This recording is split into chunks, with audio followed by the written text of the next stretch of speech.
Welcome to Kick 'em in the Head, a podcast that takes an inside look at the world of mixed martial arts, featuring interviews with some of the top fighters from South Africa and around the world, with a focus on the EFC and UFC promotions. I'm your host, Yaw. Join us as we delve deep into the techniques, strategies, and mindsets of these world-class athletes, learning from their experiences and gaining insights into what it takes to succeed in the toughest sport on earth.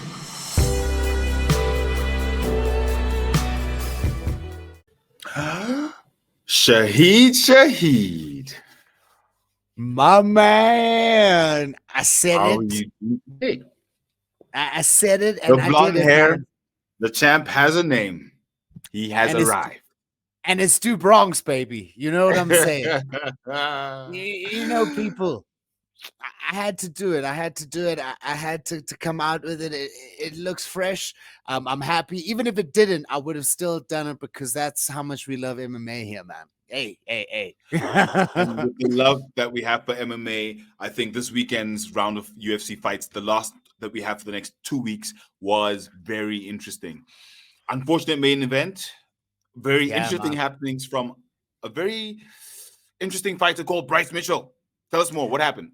Oh, wow. So Bryce came back from not a losing streak, just a losing bump in his road. He was otherwise undefeated. He's got a loss to Poirier.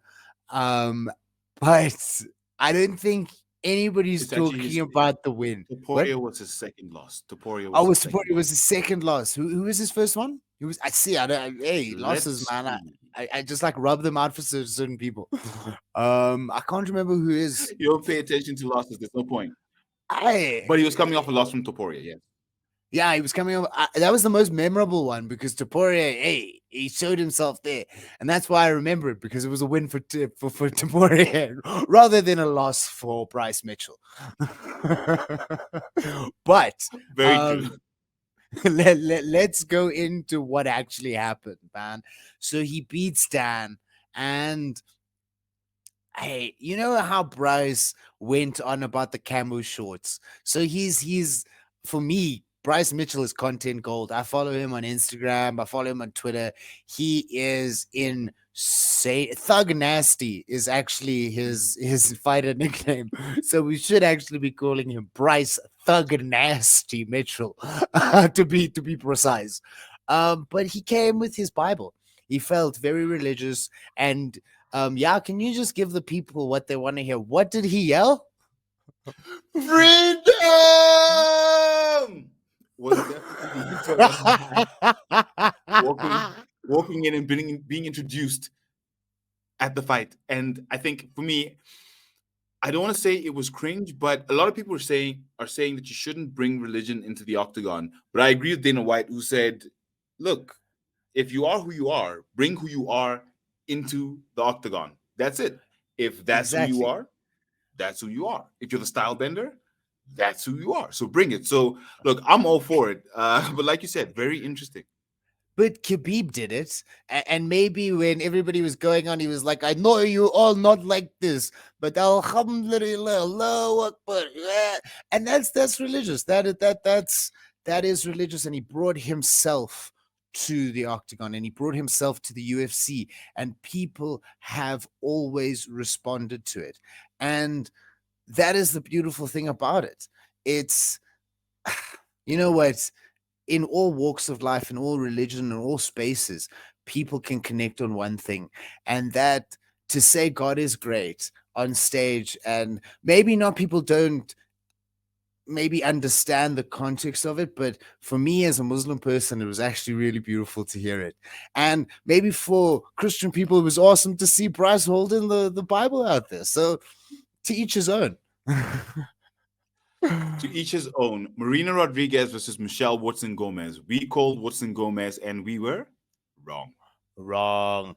But wow, what a fight. What a fight. The blood, the chihuahuas, man. It was, hey, the karate hottie, just it was a performance. It was a performance, and she was a bit bloodied up, but that's what we love from MMA. I mean, there was just a meme out like a couple of years ago, just bleed, man. I love that guy. Like he's the like one of the iconic views of the UFC. And seeing her put out a performance like that was just why she's one of the female legends out there. Quite true. It was quite fantastic seeing the women going at it. And, with women's fights, it always seems like they tend to bring it at this level. And I think both of them brought it. It's the second fight against Rodriguez, and she's now lost twice to her. So that doesn't look too good on her. But a special mention to one fighter that was on the prelims card before we get to the main bout, Muhammad Usman. Well done. Well done. I felt like he got a bit tested there, man. But his opponent did tell him, just because your brother can fight doesn't mean you can. And he did prove he can.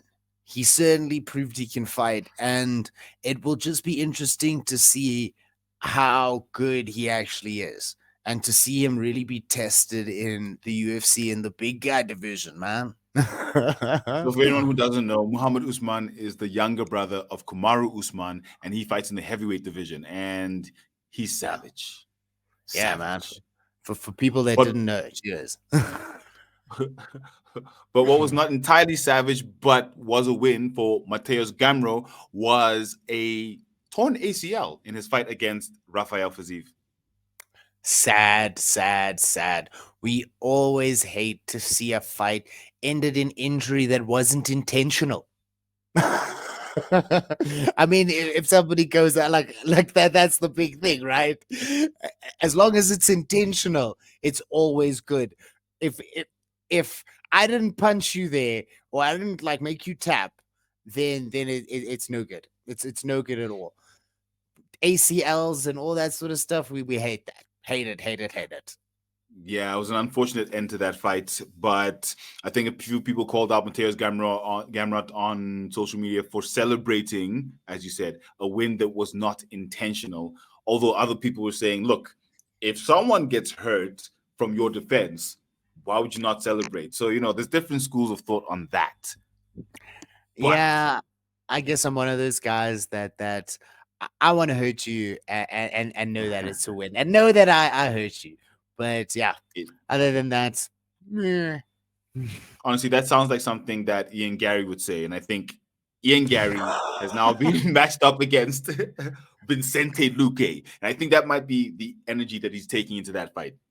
We had such a great conversation with the Fight Week show. Ola, gee whiz, he gave us such awesome insight into Ian Gary, and thinking that he's going to be the next Conor McGregor, he's got some growing to do.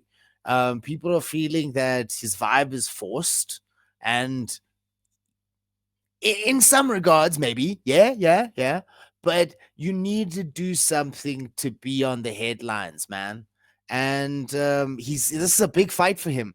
Vicente Luque is not an easy customer. How do you think he does, man? It's definitely the test that he needs. Vicente Luque has just come off a win, and he's looking hot. He's looking for a title shot soon, and saying I've defeated an up-and-coming superstar who, well, let's say wants to be the next Conor McGregor, is a definite case for a title shot. From Ian Gary's perspective, I think it's not about the fact that he's not in the headlines. I think it's too much emulation of Conor that's really not giving him the right sort of, I guess, stratospheric rise. Because for me, he's got the right character. But the fact that he does the same sort of move Conor does, it's like, okay, but why do you have to emulate Conor to be great? Just be who you are. Fight as you are. Just do what you're doing. Be on the mic. Speak because you speak well. Just don't emulate. So I think that might be what is slightly, dimming down. Not that Conor's not great, but there is only one Conor. There is only one champ, double champ, first double champ. So for me, that's really the issue. I love Ian Gary against Vicente Luque. Let's see. I think we getting a theme out here. Just by chatting, it's authenticity, because the more authentic you are as a champion and the more you are yourself. I mean, look how we're talking about Bryce. There's different people, different schools of thought, but he's in the conversation just by being himself. And Ian Gary strikes me as an angry Wonder Boy. And I love that about him. I love that he's an angry Wonder Boy. He's just he's nice and he's agreeable and he's like just this awesome dude. But when he's angry and he's not nice about it. But he's just like an angry Wonder Boy. And I wish he'd just grow into his own persona more and start knocking people out and getting into a position where he can be truly marketable and truly authentic and not everybody's trying to rip off something that can't be ripped off. He's still here. He's still in the background. You can't mimic somebody that or whatever people are trying to do. He's literally still here. So let's all be our own. If he wasn't, it would be different. No, that's quite true. If Conor wasn't here, it would be very different. Imagine someone coming out and emulating Israel Adesanya or John Jones. Although, if we look at it, Israel Adesanya has just been convicted of drunk driving. So maybe he is emulating John Jones. Wow. I think so. Headlines. So for anyone that doesn't know, headlines out of New Zealand, is that Israel Adesanya was convicted of drunk driving, to which he pleaded guilty. And DUI. And if anyone knows anything about John Jones, we know that that's part of the slide in his career that led to a lot of problems, including him being stripped of the title, etc. So the question is, what is happening with Izzy? And is he okay? Yeah, so I was just doing a catch-up reel for anybody that didn't know what happened to John Jones. Yeah, man. Guns, cocaine, and he can do whatever he wants. He can have as much cocaine as he needs to have. John Jones, I do not endorse cocaine use, but if it's John Jones, I'm not going to tell him not to. Okay. But with hell of a drug. Hey man, hey, I to each to his own. But with Izzy, I think,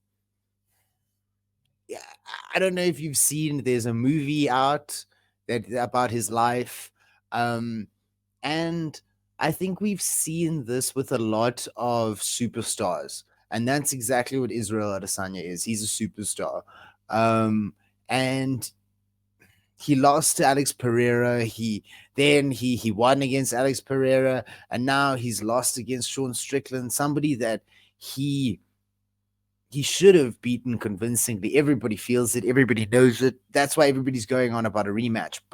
And that he called out.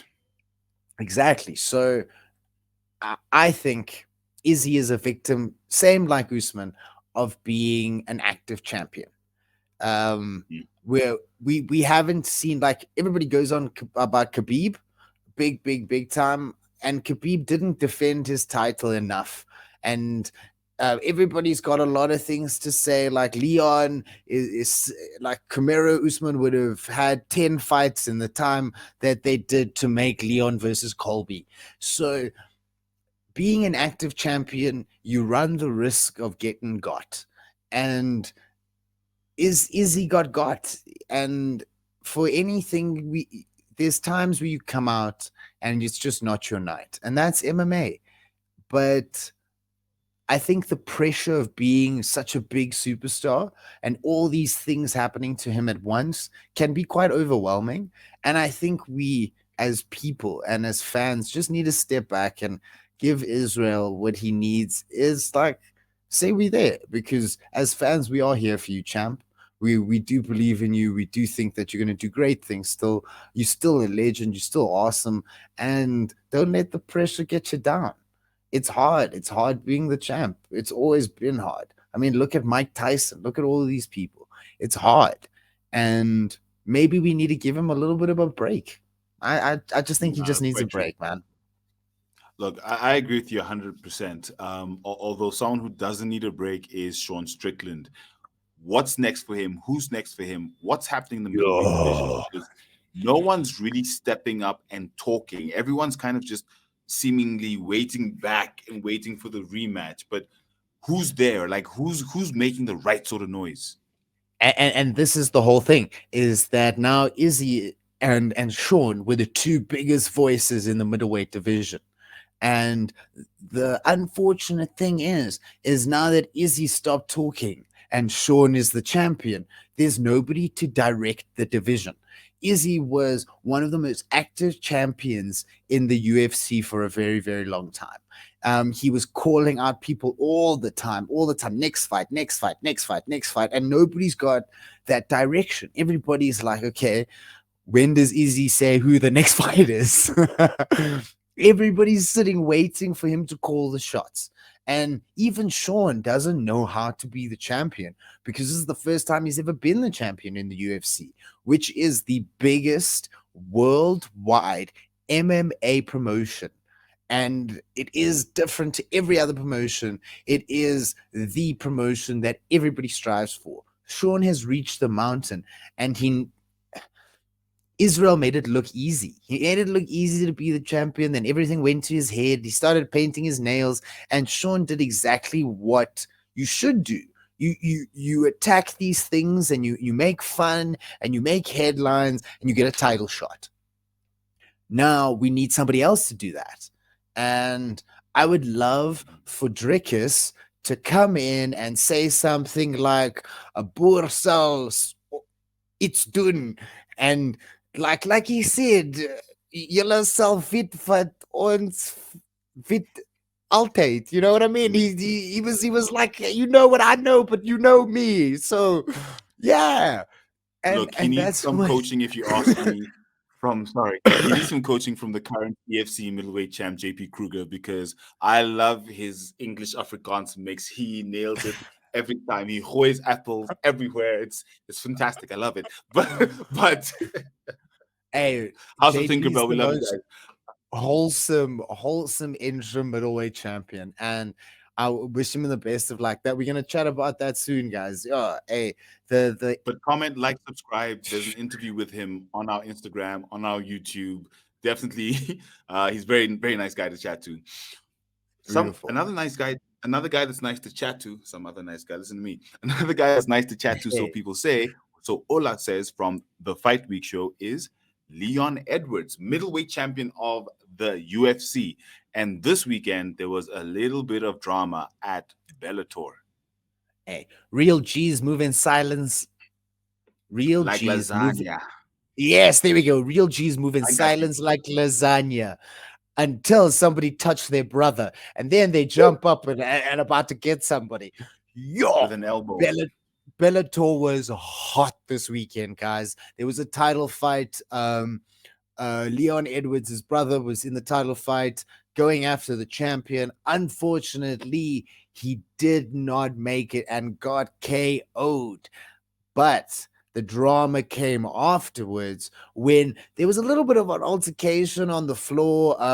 The champ was saying something and it looked heated. I did see it. And then I just see Leon inside the octagon. And I was thinking, hey, are we doing a cross promotion? What's going on? you know what I'm saying? Yeah, she was. He must have been so angry with Leon. Wow. But yeah, Leon was in the octagon and he was like, yo, you touched my brother, but it was fighting. So I like, you know what, Leon, I love my brother too. And if it was my brother, I would have also been like, hey man, I'll take you out. Yeah. I'll tie you in the pocket like you. Yeah, so you know what I mean. And with that said, Leon has been looking sharp. I've seen some of his sparring videos, and he is looking fast. He is looking lethal. So right now, him doing things, and as we've just talked about, people or champions being champions and contenders being contenders, and them being in the right sort of limelight and space. I think that was actually very good for him and the UFC, because it was him showing that I am present. As much as I haven't fought in a while, or I'm training, I'm in camp, about to fight in December. I am here. I am around. There are things to talk about where it comes to me, because you still need that. Not just an active champion who's winning, but also one that like you said, you can target yourself towards as a fighter or even as a fan. So Mm. for me, that was beautiful. I absolutely loved it. Yeah, man. I'm the more and more I learn about Edwards, the more I become a fan of his and his backstory, his you know what? When somebody's confident, it can look, if you go back and you look at the way he was talking, uh, he said he was going to be the only person to beat Usman. He said he had his number. He was talking about it, and it sounded ridiculous because Leon Edwards is doing what Leon Edwards is doing now. And now I see it for what it is. It's lying in wait as a predator. Leon Edwards is a killer, man. He is a lethal killer. A true G moving in silence, man, because he waited for his golden opportunity to take out the king and he did it. And now with this Silent. next fight, silently, man. And this next fight, he's doing exactly the same thing. And we have to remember that Colby and Usman have the exact same style. And that's why that fight between them was such a banger. Both of their fights were bangers, man. Banger. Big ups to Colby, big ups to Usman. Those are two fights that will go down in MMA history. They were beautiful. I loved seeing Colby's face all studded up and he's like he couldn't speak. His jaw was all messed up. It was beautiful. I loved it. It's like I'm gonna have that plastered on. I'm gonna blow it up, plastered on my wall. It was so beautiful. But Leon Edwards has the number of that style. So I think, like you said, he's looking sharp, and I think he's gonna cut through Colby like butter, man. Slice, slice. Speaking of slicing, let's talk about slicing elbows. One championship, flyweight championship fight last week between Rod Tang, who mind you fights in MMA as well, and Superleg. And oh my goodness, what a fight! What a fight! Wow, I think a lot of people were so surprised that Rotang could. For people that don't know who Rotang is, he is the Iron Man. He is the Iron Man. Yes. And the chin of steel, the true that like I've seen that man take head kicks and he says like what give it to me again, do it again. For people that don't know one championship, they they're a promotion that is probably the biggest cross MMA combat sports promotion in Asia and maybe the world. It is insane and they do insane fights. Rotang is one of the most electrifying, yes, I did say it, electrifying superstars in one championship. And to see him lose to Superlek was completely historic, man. I'm still a bit So speechless. they build it as the biggest Muay Thai fight in 50 years. That's how they It were billing it, and it it lived up to the was. billing. We're even talking about it here. So It, definitely, but he lost on decision. Rotang lost yeah. the title, the flyweight title, on decision, and we're looking forward to what he's doing next. But for anyone who's looking for MMA or combat sports, one championship is airing. I think they've got Friday fights this Um week and next week. If you're looking for MMA and the UFC is not, there's no one fighting, unfortunately. Boo, boo. yeah, it's gonna be a bit dry for a week or two before Dawson Green, and then then we get spoiled. But we will be The talking about that. 57-day fight title. It's gonna be hot. It's gonna be so hot, guys. Like, subscribe, share. It's gonna be hot. And like Yao said, if you having a bit of a MMA withdrawal, there's so many other promotions, and one championship is one of the best to get off on that MMA drug that you need. And two of the best are about to throw it down. We've got two legends from the EFC, We've got Dino the Lion Bagatine and Conrad KJYCRB going at it. Oh my goodness, so exciting. The EFC Hey. just released it a few days ago saying that it's no longer going to be a bare knuckle fight. It's now going to be in the EFC. They both decided to come back for this fight. So exciting. Like, I can't wait. It's going to be so hot, man. And there's some spicy words from Conrad coming, guys. You guys, you in for it. This man has come out of retirement to fight. We can only come out of retirement to fight. They both come out of retirement to fight. It's gonna be so hot that night. That's personal. I can't wait. It's gonna be so insane. But speaking of personal, is it? I don't know. It might be. Is it that time? It just might be that time. It is that time for Fighter of the Week.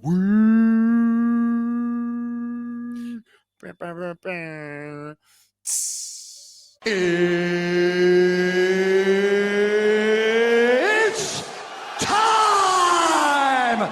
So, who's going first this week? Hey, Yaw, you made me go first last week. Oh, hey, no, I was first last week. You stole Sean's chicken. No. Go first, my brother. I'm never going first ever again. I am never, ever going first ever again. You literally, you gave it to me. But this week, I must say, my fight of the week has to be Lorenzo Juggernaut Hunt, BKFC welterweight champion. He just knocks everyone out. And he fought this weekend. And yeah, he won again. Wow, gee whiz. I love it, man. I love it. That's how awesome, but that's how diverse combat sports is that there's so many different promotions, and just don't think because the UFC doesn't have fights on that you have to miss out. Yaw's just laid it out for you guys. One championship fighter of the week, BKFC fighter of the week. Now let me go and be stereotypical and pick a UFC fighter of the week, because I dyed my hair blonde for him. He's going to be the champion again. Maybe not against Islam, but one day Do Bronx will hold the title again. Do Bronx, you're my fighter of the week. I dyed my hair blonde. I hope you see this message. We love your hair and kick him in the head. And one day we will have a conversation, my man. Yes. You have to brush up on your Portuguese, though. Just a little bit. Maybe. Como está? There you go. We will learn. We will learn, and we will have that conversation. He'll learn English. I'll learn a bit of Portuguese, and we will speak probably English most of the time. But it is okay. Look, at least you'll be speaking. One fighter who speaks and speaks and speaks and is known as a loudmouth, but not Kevin Holland, is Dillion Danis, and he has been all over the internet with regards to his fight against Logan Paul, to the extent where there have been restraining orders and court cases for defamation, and now it looks like the fight won't happen. Let's talk more about Dillion Danis. I mean, he's the guy that Khabib jumped into the crowd to kick. You know why? Because MMA hates Dillion Danis. MMA hates Dillion Danis. Let's quote that as the name of the let's quote that as the title of the episode. MMA hates Dillion Danis. And here's why. Because he does exactly this. And he never gives you what you want, which is for him to get inside the octagon, the ring, the cage, whatever it is, and throw down. But he never, ever, ever, ever, ever, ever does. We've seen it in jiu-jitsu. He called out Gordon Ryan. He was talking about his mom, and Gordon was going to kill him. Gordon Ryan is probably, guys, for those that don't know, I've actually just realized there might be a lot of people that you might not know, guys. Gordon Ryan as well, blonde. There's a theme out here. We all go in Super Saiyan.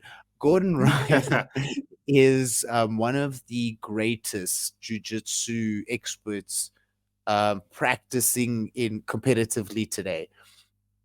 He is literally the goat of jiu-jitsu.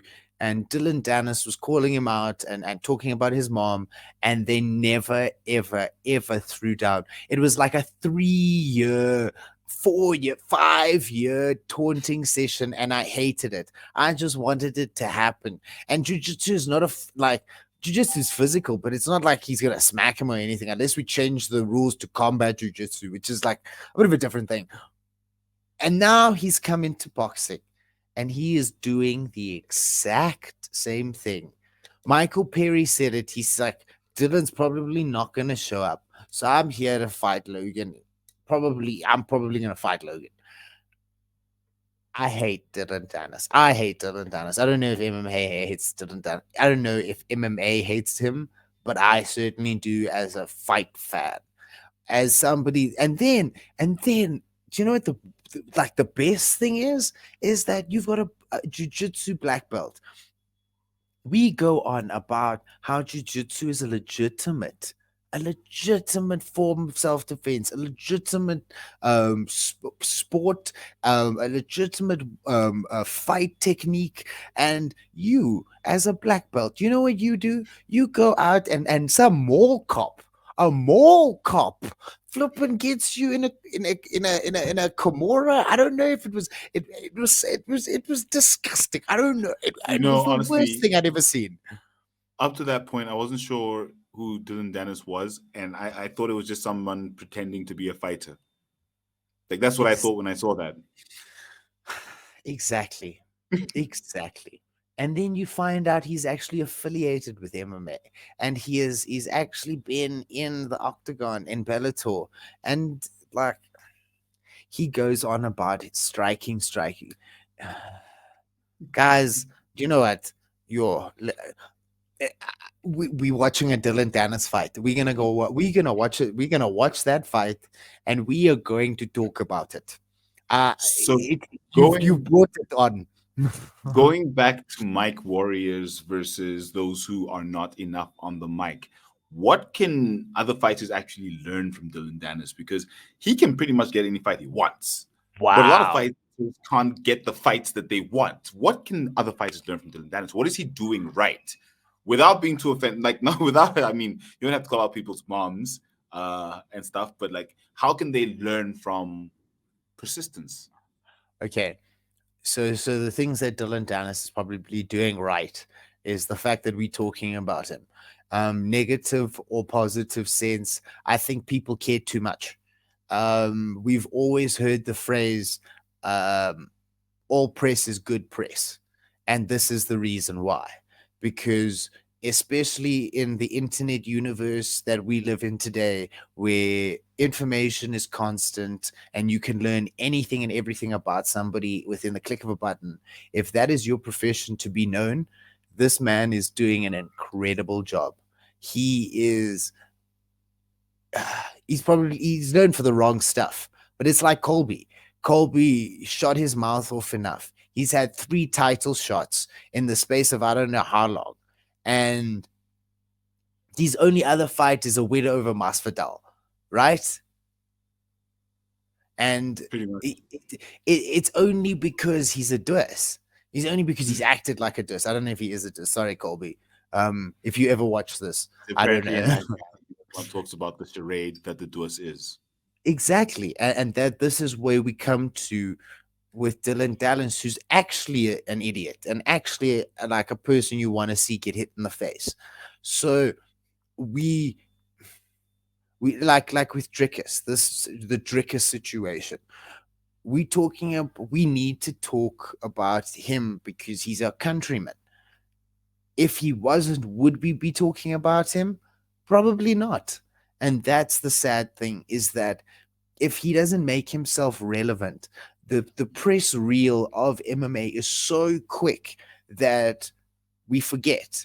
And there's people that make themselves well known for being maybe not on the right side of everything that they say, but they are known.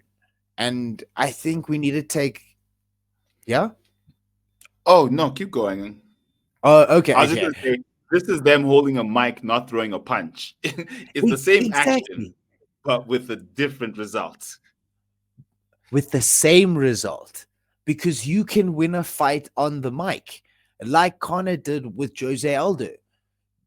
Connor won that fight on the mic. He kept on saying it. He kept on pushing it. He kept on pushing this image of him holding the championship over Jose Aldo. And that's exactly what he did. He pushed that image into Jose's mind before the fight even happened. And he won before the fight, I believe. And this is how powerful it is. It's exactly the same action. It's a hook. It's a finisher. It's a knockout. And if you are able to do both seamlessly, like the Notorious could, then you've got a winning combination. But like Drickus, skill is not always the defining factor of becoming a champion in the UFC. He only became popular when he started shooting off his mouth about the champion. Yes. So does that Yes, beg the exactly. question, When he started, maybe he should be racist on Twitter? Well, I think Israel has already given him the lead on that one to say, "Yo, bro, listen, if you want to if you want to come at me like that, here's the license because I started it, but I know you can't come back at me. But if you do somehow, hey, man, you famous." Exactly. And I I'm mean, well, not Strickland technically is a famous racist MMA fighter, technically. Although he says I was racist. So I mean, okay. Sean Strickland has probably shown that he's probably the nicest, most wholesome guy to Most be least like racist. out there. And it's actually so funny to see him be himself finally. It's like, wow, okay, this guy's actually just a bit crazy, but awesome in the same sense. And I don't know if I'm feeling this is what happens. Once you become a champion, everybody kind of just like, wow, that guy's cool, man. I actually kind of Yeah. like him. Get to know It's you like better. you get, Mhm. yeah, I don't even Wait, think so. everyone? I think it's like this golden halo that just like transcends around you, and everybody's And like, this thing, wow, that guy's actually pretty cool. That guy's actually pretty cool. And unfortunately, if for some people it doesn't work like that, I don't think Aljamain Sterling ever got his full props just because of the way he got the title. And if he had beaten Peter Yan with a head kick or a rear naked choke or something like that, anything. Backpacked him.